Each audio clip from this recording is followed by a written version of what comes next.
Halo Flickers, welcome to Sneak Flicks. Dengan bangga kami mempersembahkan kepada kalian ulasan series berjudul Person of Interest season kedua, episode ketiga. So without any further ado, let's get into it. Scene dibuka oleh seseorang yang baru saja terjun bebas dari apartemennya. Diikuti dengan suara seorang pria misterius yang memberitahu bahwa dirinya akan segera menyelesaikan urusannya yang belum selesai. Di dalam markas, Rhys kembali menyelidiki mengenai Ruth, yang tak lama kemudian ia dihampiri oleh Finch. Dengan segera, Rhys langsung menutup pencahariannya dan menjelaskan bahwa mereka telah mendapatkan sebuah nomor baru, yaitu seorang wanita bernama Sofia Campos yang berusia 21 tahun. Rhys menjelaskan Sofia merupakan anak dari kedutaan besar Brazil. Dan saat ini, Rhys sedang mengikuti gerak-gerik Sofia sembari mendengarkan penjelasan dari Finch yang memberitahu bahwa Sofia merupakan anak dari Hector Campos yang akan mencalonkan diri menjadi presiden Brazil. Finch menduga bahwa jika ada yang ingin membahayakan Hector, pasti orang jahat itulah yang akan mengincar Sofia. Lalu Rhys bisa melihat Sofia dan pengawalnya tak memiliki hubungan dengan baik, sehingga Rhys mencoba untuk membuat pengawal itu dipecat dengan cara memasukkan barang dari toko perbelanjaan ke dalam saku pengawal dari Sofia. Di satu sisi, di kantor polisi, Lionel menghampiri Carter untuk memberikan berkas mengenai Alicia Corwin. Dan Carter menemukan sebuah benda yang dapat membaca mikrochip. Lionel sempat meminta dan mengatakan Carter untuk tak melanjutkan kasus ini. Karena orang-orang yang bersangkut paut dengan kasus tersebut merupakan orang dengan level yang jauh lebih tinggi daripada mereka. Namun Carter dengan santainya bertanya, apakah Lionel hendak memberikan berkas itu padanya? Saat ini, Rhys sedang mencoba membuat kompetitornya dalam menjadi pengawal mengalami kegagalan dengan cara mengambil dompetnya. Lalu setelah Rhys berhasil berkumpul dengan kandidat para pengawal Sofia, pada akhirnya ia berhasil mendapatkan panggilan dari asisten Hector. Dan di sana Rhys diminta untuk memberikan identitasnya, tetapi Rhys justru memberikan identitas dari kompetitornya. Melihat yang Rhys lakukan membuat Hector tersadar bahwa Rhys ternyata merupakan kandidat yang tepat untuk menjadi pengawal dari Sofia. Sebab kompetitor lain tak mampu menjaga dompetnya sendiri sehingga mereka tak layak untuk menjadi pengawalnya. Lalu Hector memberitahu bahwa selama ini Sofia telah berkali-kali ganti pengawal. Dan Hector juga menjelaskan Rhys bahwa ia tak bisa sembarang dalam memilih pengawalnya. Tetapi ia akan mempercayakan anaknya itu kepada Rhys karena portofolio yang ia berikan sungguh sangat menjanjikan dalam melakukan pengawalan. Tak lama kemudian Sofia menghampiri mereka. Namun sayangnya Sofia tak menyukai Rhys yang memiliki mata sipit, bahkan ia juga sempat menghinanya.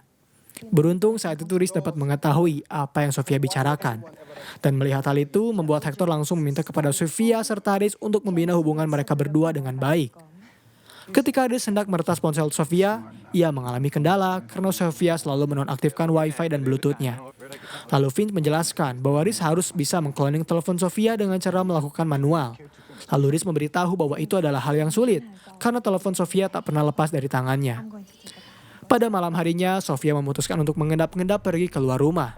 Beruntungnya saat itu ia bertemu dengan Rhys yang ternyata siap untuk menjaga Sofia kemanapun ia pergi. Sehingga mau tak mau Sofia harus membiarkan Rhys mengikutinya.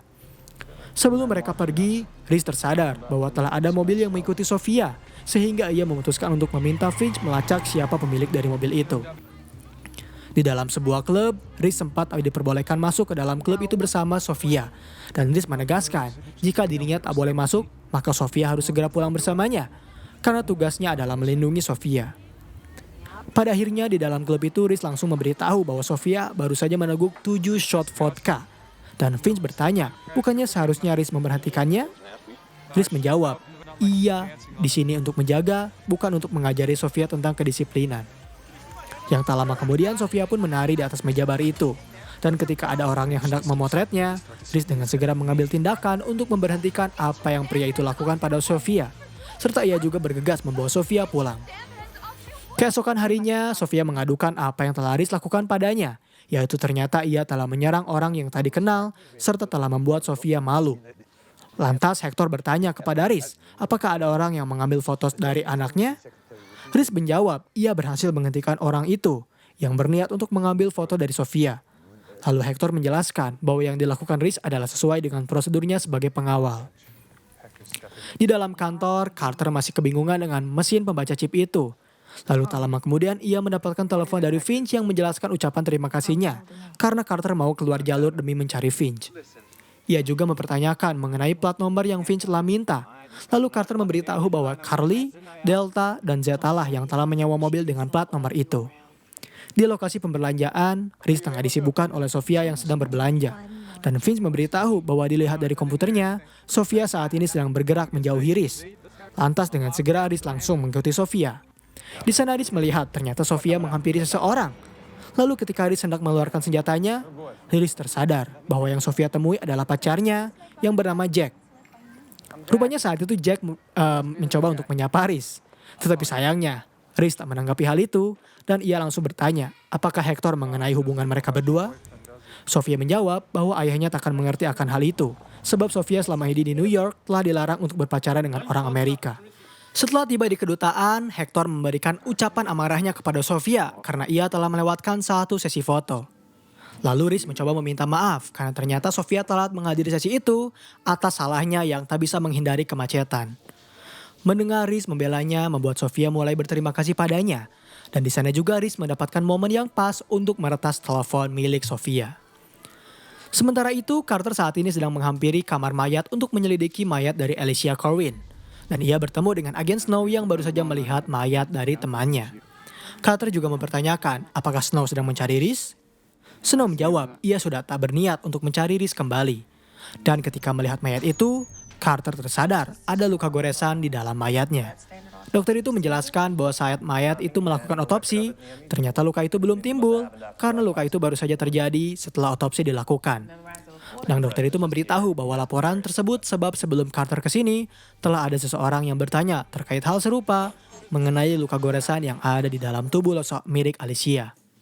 Saat ini Rhys baru saja mendapatkan informasi dari Finch bahwa orang yang memantau Sofia adalah Gustavo Lira yang merupakan penyidik pribadi dari Sao Paulo.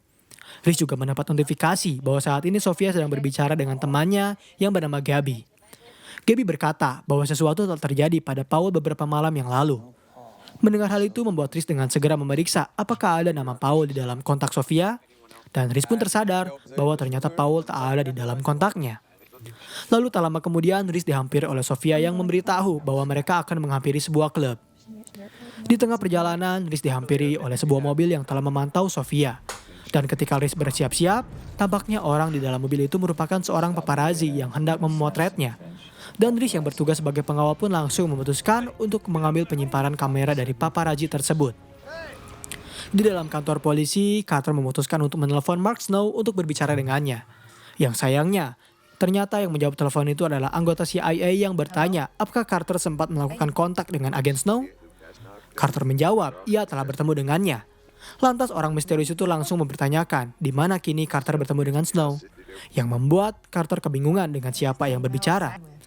Lalu orang misterius itu memberitahu bahwa mereka kedepannya akan selalu melakukan kontak. Di sebuah klub, Rhys mulai mengamati ancaman yang akan datang pada Sofia. Dan benar saja, di saat Sofia sedang sibuk mencari temannya Gabby, Rhys dihampiri oleh orang yang berniat jahat padanya. Beruntung, ia berhasil menghalau semua ancaman itu. Dan ketika salah satu orang tertembak, Rhys langsung memanfaatkan situasi itu untuk memotret orangnya. Ia juga dengan segera membawa Sofia itu menjauh dari kekacauan. Setelah tiba di sebuah apartemen, Rhys mendapatkan kabar dari Carter bahwa ia sedang berusaha mencari tahu geng mana yang memakai tanda luka seperti itu untuk menjadi ciri khas geng mereka. Sofia pun menjelaskan ucapan terima kasihnya kepada Rhys karena ia telah melindunginya. Lalu Rhys mempertanyakan apakah Sofia mengenal orang yang hendak menyerangnya. Sofia menjawab ia belum pernah melihat orang-orang itu. Lalu Sofia pun teringat akan Gabby yang hendak bertemunya pada malam. Dan Rhys memberitahu bahwa ia tak bisa menemukan Gabby di klub tersebut, serta Rhys bertanya siapa Paul yang hendak Gabby temui. Sofia menjawab bahwa Paul adalah orang yang mengajak dirinya serta Gabby di dalam pesta di sebuah apartemen. Dan ketika mendengar percakapan di antara mereka berdua, Finch pun memberitahu temuannya jika Paul adalah seorang pengedar yang telah dilanda bangkrut. Finch juga memberitahu bahwa Paul saat ini telah tiada karena beberapa hari lalu Paul ditemukan bunuh diri di apartemennya. Lantas Rhys pun langsung bertanya apakah ada orang lain selain Gabby dan Paul di dalam apartemen itu? Dengan segera Sofia menunjukkan sebuah video jika ternyata ada seorang pria yang menghampiri apartemen itu sehingga membuat situasi menjadi tegang. Sofia menjelaskan bahwa tak lama orang itu datang, ia dan Gabby memutuskan untuk pulang terlebih dahulu. Barulah setelah melihat rekaman video yang Sofia tunjukkan, membuat Rhys tersadar bahwa orang itu adalah orang yang berniat menyakiti Sofia. Dan Rhys menjelaskan kepada Sofia jika Paul saat ini telah ditemukan tewas dengan laporan bunuh diri. Rhys juga menduga Paul bunuh diri, maka orang-orang itu akan mengejar Sofia serta Gabby karena mereka berdua dapat memberikan kesaksian atas apa yang orang itu lakukan terhadap Paul. Keesokan harinya, Finch menghubungi Carter untuk meminta bantuannya untuk melacak siapa orang yang telah berbicara dengan Paul. Dan Finch menjelaskan bahwa orang itu merupakan orang terakhir yang berbicara dengan Paul sebelum ia bunuh diri. Setelah Carter melakukan beberapa pemeriksaan, ia memberitahu jika orang itu memiliki tanda yang sama dengan foto mafia yang Rhys kirim. Ia juga memberitahu Finch bahwa dirinya akan berusaha untuk mencari tahu siapa orang itu. Sementara itu, Rhys mencoba untuk menelepon Carter agar bisa memintanya melacak apakah Carter berhasil menemukan Gabby. Carter menjawab, Gabby saat ini telah berada di kamar mayat, dan ia juga memberitahu bahwa Gabby telah ditemukan tewas di pusat kota. Ketika Sofia mencoba merenungi kematian bestinya, Rhys memberitahu Finch bahwa saat ini Sofia sedang terpukul atas kematian terhadap bestinya. Serta saat ini Sofia juga menyalahkan dirinya sendiri atas kematian sahabatnya. Lalu Rhys meminta kepada Finch untuk mengawasi dirinya terlebih dahulu, karena akan sangat sulit untuk mencari siapa pembunuh Gabby di saat ia sedang menjaga Sofia.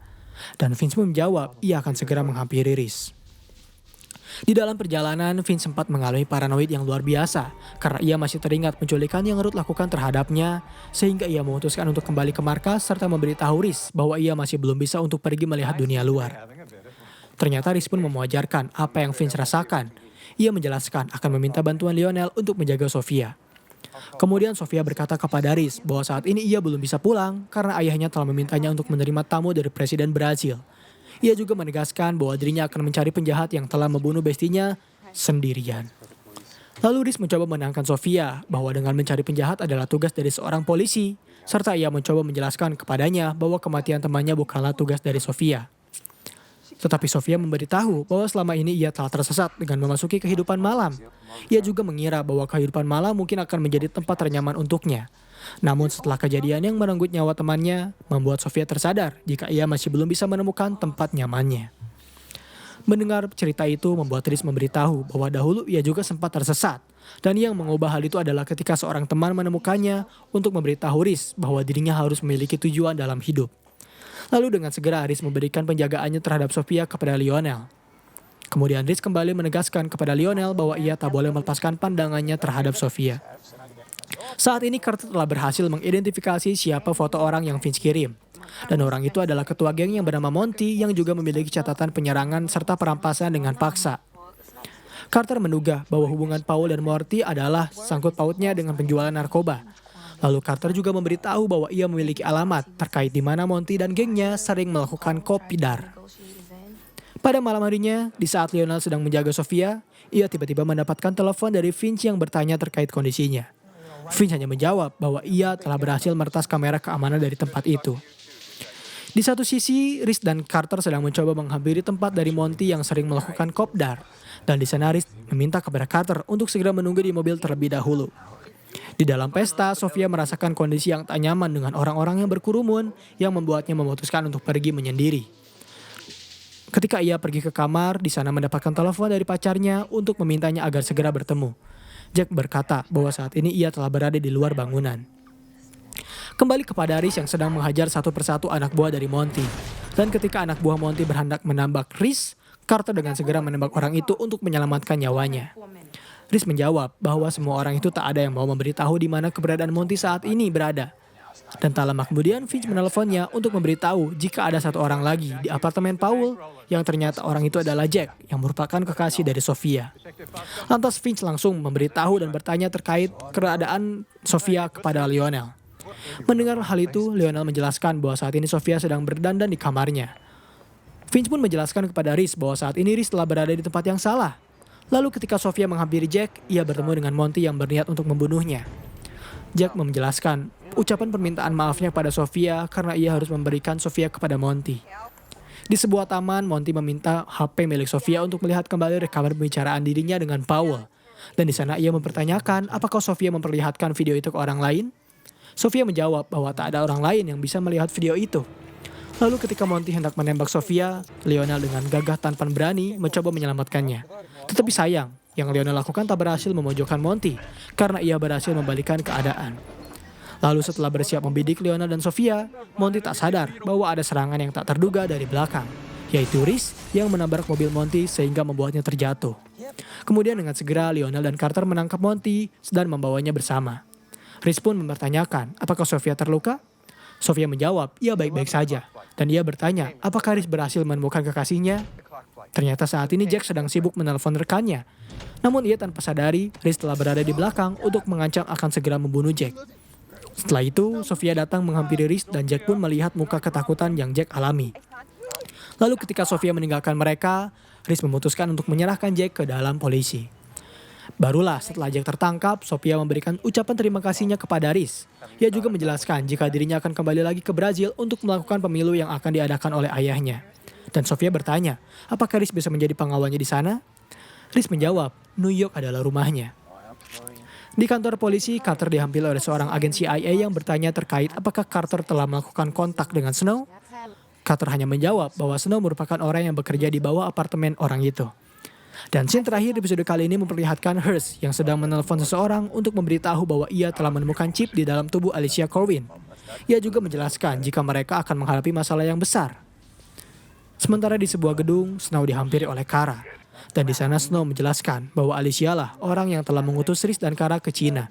Dan saat mendengar berita itu, Kara menjelaskan Snow harus melakukan beberapa pekerjaan lagi untuk dirinya. Kara pun lalu membantu Snow untuk mematikan bom yang menempel pada tubuhnya.